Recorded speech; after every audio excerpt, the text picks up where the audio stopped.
Dear Samsung, saya adalah hater kalian. Dulu di tahun 2012. Bukan karena kalian melakukan kesalahan, tapi karena kehadiran kalian itu mengancam eksistensi brand yang saya cintai. HTC namanya. Di tahun 2012, HTC meluncurkan smartphone cantik bernama HTC One X. Smartphone dengan desain cantik, ramping, dan powerful karena chipset Nvidia Tegra 3.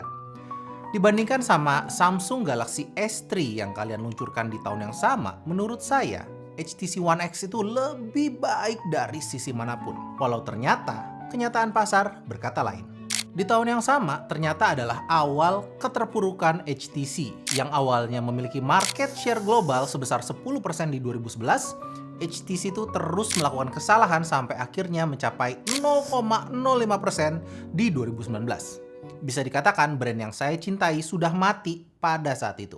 Ya lu lagi sih so iye pakai 4 megapiksel ultra pixel di saat market lagi gede-gedean megapiksel. Sok ngelawan arus pakai kamera berukuran kecil. Iye, low light lu tuh lebih bagus tapi detailnya kagak ada. Mana ada masalah ping tin lagi. Bang, mungkin dia merasa dia itu salmon, Bang. Kenapa? Ngelawan arus.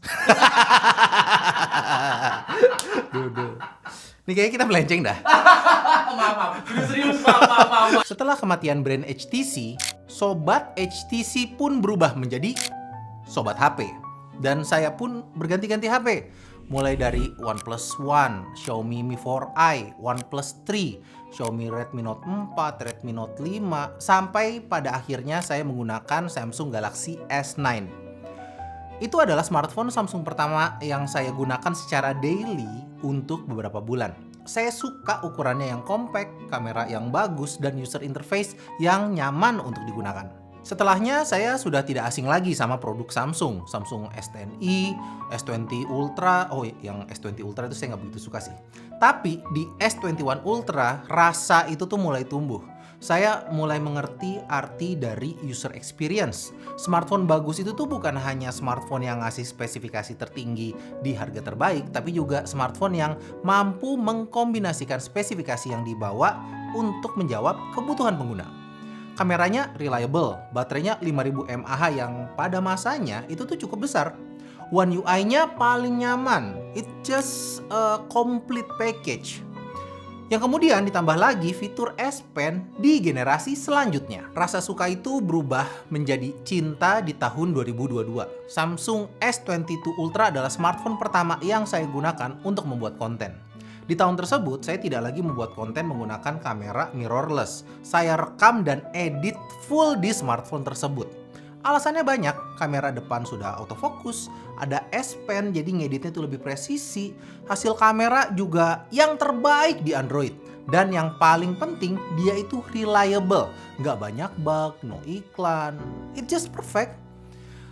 Buat sebagian orang mungkin ngedit di HP itu ya it's not a big deal ya, tapi buat saya itu adalah hal yang besar. Bayangin, saya menggantungkan periuk nasi saya, keluarga saya di sebuah alat elektronik yang bisa dimasukin ke kantong. Kalau device ini tidak perform, itu akan mengganggu tanggung jawab saya sebagai kepala keluarga. Di tahun selanjutnya, Samsung tetap menjadi yang terbaik dengan S23 Ultranya. Ditambah lagi di tahun 2023, semua brand tuh mulai melakukan kegiatan launching kembali di luar negeri ya. Masa COVID itu sudah terlewati di tahun itu. Ketergantungan saya terhadap smartphone Samsung pun makin menjadi. Cinta itu semakin dalam dan berlanjut ke tahun-tahun berikutnya. Samsung S24 Ultra juga masih memenuhi ekspektasi dan meninggalkan para pesaingnya. Kini S Pen-nya tuh bisa menjadi remote kamera sehingga memudahkan saya untuk mengambil konten sendirian. Ditambah juga dengan fitur-fitur AI-nya. Tidak semua saya gunakan, tapi melihat S24 Ultra memiliki fitur AI terbaik dibandingkan yang lain, itu adalah kebanggaan buat saya sebagai pengguna. Sampai saat ini, bahkan saya masih punya S24 Ultra saya. Saya beli sendiri, kapasitasnya 1 TB dengan warna favorit yang saya suka, warna oranye. Hampir sama seperti Sobat HP. Dan ditambah stiker franchise yang saya cinta juga, yaitu Pokemon. Tidak ada smartphone brand lain yang saya perlakukan seperti ini. Cinta ini terlalu dalam. Cinta ini cinta ini cinta. Video serius. Oh, iya, maaf. Tapi cinta ini bukan tanpa ujian. Sebelumnya Vivo tuh sudah menggoda dengan Vivo X100-nya. Periskop telefoto dengan Zeiss-nya tuh mulai menarik perhatian saya. Tapi saya tuh masih memilih Samsung S24 Ultra. Sampai di akhir tahun 2024, ujian selanjutnya datang, yaitu Vivo X200 Pro. Periskop telefotonya jadi 200 megapiksel, baterainya menggunakan silikon karbon sehingga punya kapasitas 6000 mAh. Ditambah lagi daya maksimal pengecasannya 90 watt. Bohong kalau saya tidak tergoda. Tapi saya lagi-lagi masih lebih memilih untuk menunggu Samsung S25 Ultra karena kamera depan Vivo X200 Pro itu tidak autofocus dan berekspektasi bahwa S25 Ultra akan membawa upgrade yang bisa menyaingi kelebihan yang Vivo X200 Pro bawa. Namun yang terjadi malah sebaliknya, tidak ada upgrade di telefoto, yang di-upgrade ultrawide-nya. Nggak apa sih, still nice. Baterai juga tidak di-upgrade. Kecepatan charge apalagi masih 45 watt. Tapi bagian yang paling membuat saya kecewa adalah hilangnya fitur Bluetooth remote di S Pen-nya. Saya tuh udah tidak bisa lagi memulai rekaman video dengan menekan tombol di S Pen. Dengan segala kekurangannya, apakah saya memutuskan berpisah dengan Samsung? Nope. Saya tetap membeli Samsung S25 Ultra yang 1 TB juga, tidak lupa dengan stiker Pikachu yang manis. Karena dengan segala kekurangannya, dia tuh masih smartphone yang bagus. Masih menjadi smartphone yang bisa memenuhi kebutuhan saya.